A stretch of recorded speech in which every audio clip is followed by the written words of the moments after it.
आपने कभी गौर किया है कि मैदान जंग में पहली गोली चलने से भी बहुत पहले क्या होता है?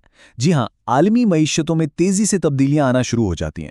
आज के इस एक्सप्लेनर में हम इसी इनविजिबल फ्रंट यानी जंग के इन माशी पहलुओं पर बात करेंगे। ये कोई वक्ती या आम सी सूरत हाल नहीं होती, बल्कि ये आलमी सतह पर सरमाए की एक बहुत बड़ी और तेजी से होने वाली दोबारा तकसीम का अमल होता है। ओके, तो चले इसमें डाइव इन करते हैं। आज की इस स्ट्रैटेजिक ब्रीफिंग का सबसे अहम और बुनियादी नुक्ता यह है कि याद रखें, जंग मार्केट्स को कभी मअतल नहीं करती, बल्कि वो उनकी मुकम्मल तश्कीलें नो करती हैं। जियोपॉलिटिकल रिस्क्स कोई ऐसे वाक़यात नहीं हैं जो बस कभी कभार हों, ये परमानेंट है, मुस्तकिल हैं।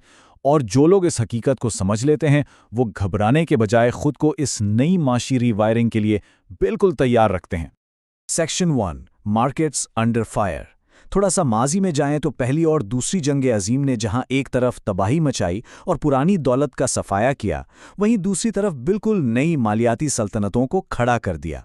सीधी सी बात है, माशी जाविये से जंग एक ऐसा इवेंट है जो दुनिया भर के सरमाए का रुख ही मोड़ देता है। सेक्शन 2, जंगें मईशतों को रीवायर कैसे करती हैं। अब इस स्लाइड में जो चीज़ वाकई सबसे ज़्यादा इंटरेस्टिंग है, वो ये है कि जंगें आखिर किन बुनियादों पर मईशतों को बदलती हैं। 4 ऐसी बुनियादी साख्ती तब्दीलियां हैं जो हर बड़े आलमी तनाज़े के दौरान आपको लाजमी देखने को मिलेंगी। तेज़ी से उनका जायज़ा लेते हैं। पहला है सप्लाई शॉक्स। जंगों में सबसे पहले लॉजिस्टिक्स तबाह होते हैं।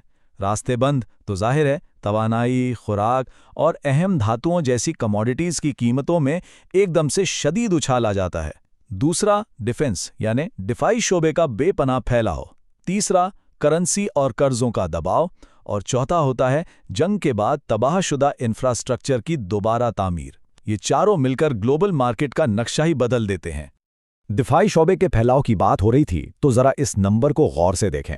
50 से 100%। 2022 की रूस यूक्रेन जंग शुरू होने के सिर्फ चंद महीनों के अंदर जब नेटो ने तेजी से अपने हथियारों के ज़खायर बढ़ाने शुरू किए, तो यूरोपीय डिफेंस स्टॉक्स में 50 से 100% का जबरदस्त इजाफा हुआ। ये इतना बड़ा प्रोक्योरमेंट बूम था कि रिवायती सरमायाकार बस देखते ही रह गए।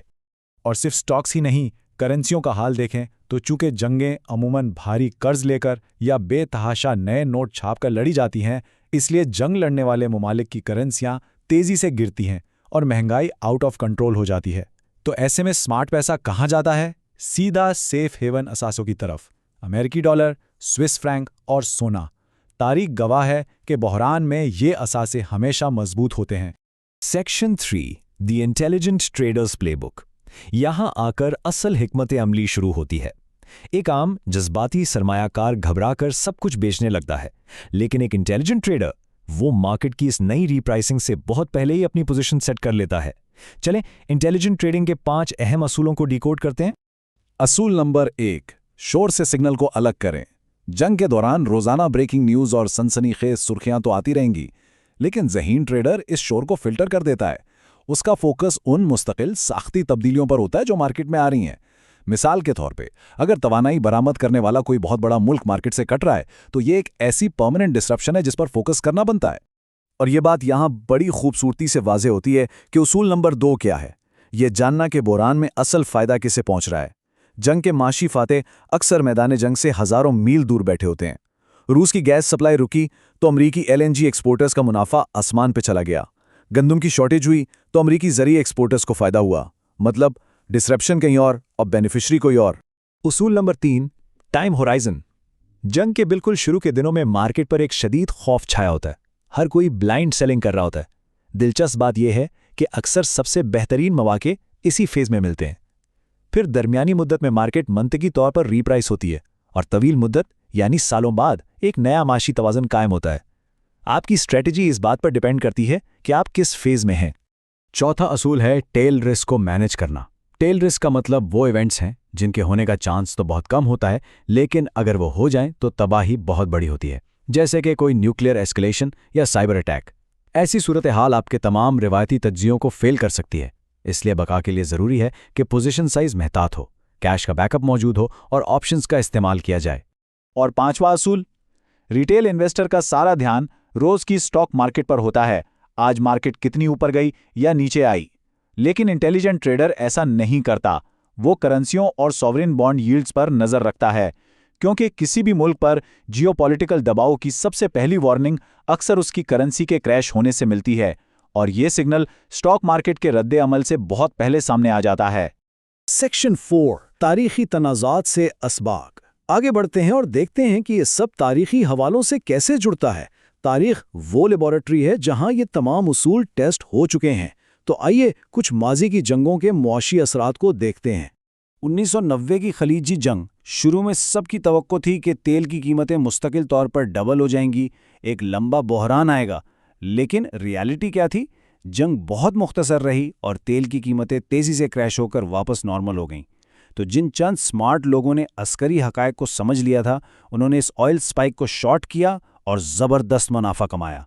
खाली प्राइस चार्ट्स देखना काफ़ी नहीं होता, मिलिट्री कॉन्टेक्स्ट समझना लाजमी है। इसके बिल्कुल बरक्स आप 2022 की रूस यूक्रेन जंग को देखें। इसने खलीजी जंग के मुकाबले में यकसर मुख्तलिफ नताइज दिए। इस जंग ने यूरोप की एनर्जी मार्केट को परमानेंटली रिवायर कर दिया है। नेटो ने मिलिट्री बजट के लिए मल्टी ईयर कमिटमेंट्स कर ली हैं और ज़राअत में ऐसे लॉन्ग टर्म सप्लाई गैप्स आए जो बरसों नहीं भर सकेंगे। सबक यह है कि जब स्ट्रक्चरल तब्दीलियां वाकई हकीकी हों तो सबसे बेहतरीन फैसला यही होता है कि अपनी पोजीशंस को लंबे अरसे तक होल्ड किया जाए। इसी तरह अगर दूसरी जंग अजीम की बात करें तो 1940 और 41 में अमेरिका ने जंग लड़े बगैर सिर्फ तनाज़े की सनती डिमांड पूरी करके अपनी इंडस्ट्री को जिस तरह मोबिलाइज किया, वो वेल्थ क्रिएशन की एक बेमिसाल हिस्ट्री है। ये बात दोबारा साबित करती है कि दूर बैठे बेनिफिशरीज पर इन्वेस्ट करना कितना पावरफुल हो सकता है। Section 5 the ethics of allocation. अब ये एक ऐसा पहलू है जिस पर बात करना थोड़ा सा अनकंफर्टेबल जरूर है, मगर मार्केट की हकीकतों को समझने के लिए इसका मौजूई तज्जिया करना इंतहाई ज़रूरी है। जंगी मईशतों की फाइनेंसिंग दरअसल काम कैसे करती है? देखें, जंग में मुनाफा कमाना इखलाकी तौर पर वाकई पेचीदा है, लेकिन मुआशी हकाइक अपनी जगह हैं। जब जमहूरी मुल्कों को अपने दिफा के लिए हथियार चाहिए तो डिफेंस इंडस्ट्री को काम करने के लिए फंडिंग चाहिए। जंग के बाद की तामीर नौ और तबाही के दौरान तवानाई के नए ऑप्शंस तलाश करने के लिए बेपनाह सरमाई की ज़रूरत होती है। याद रखें, मार्केट्स जंगें शुरू नहीं करती, वो सिर्फ उन जंगों से पैदा होने वाली नई हकीकतों के मुताबिक कैपिटल एलोकेट करती हैं। इस सारे एक्सप्लेनर का खुलासा ये है कि जंग बदकिस्मती से इंसानी तारीख का एक परमानेंट फीचर है और मार्केट्स कभी अमन की खातिर रुकती नहीं है। जो लोग वॉर टाइम की इन मार्केट डिस्टर्बशंस को इग्नोर करते हैं वो अक्सर नुकसान उठाते हैं, जबकि दूसरी तरफ इसकी सही समझ बूझ और भरपूर तैयारी करने वाले इन मुश्किल तरीन हालात में भी अपना रास्ता निकाल लेते हैं। और आखिर में एक बहुत ही फिक्रंगेज सवाल जो हम सबको सोचना चाहिए। अगर मैदान जंग और ट्रेडिंग फ्लोर का आपस में वाकई इतना ही गहरा और हमेशा का कनेक्शन है, तो क्या आज के दौर का मॉडर्न पोर्टफोलियो इस अगली और नागुज़र अलमी रीवायरिंग के लिए सच में तैयार है? ये वो सवाल है जो अब हर सीरियस इन्वेस्टर को खुद से पूछना चाहिए।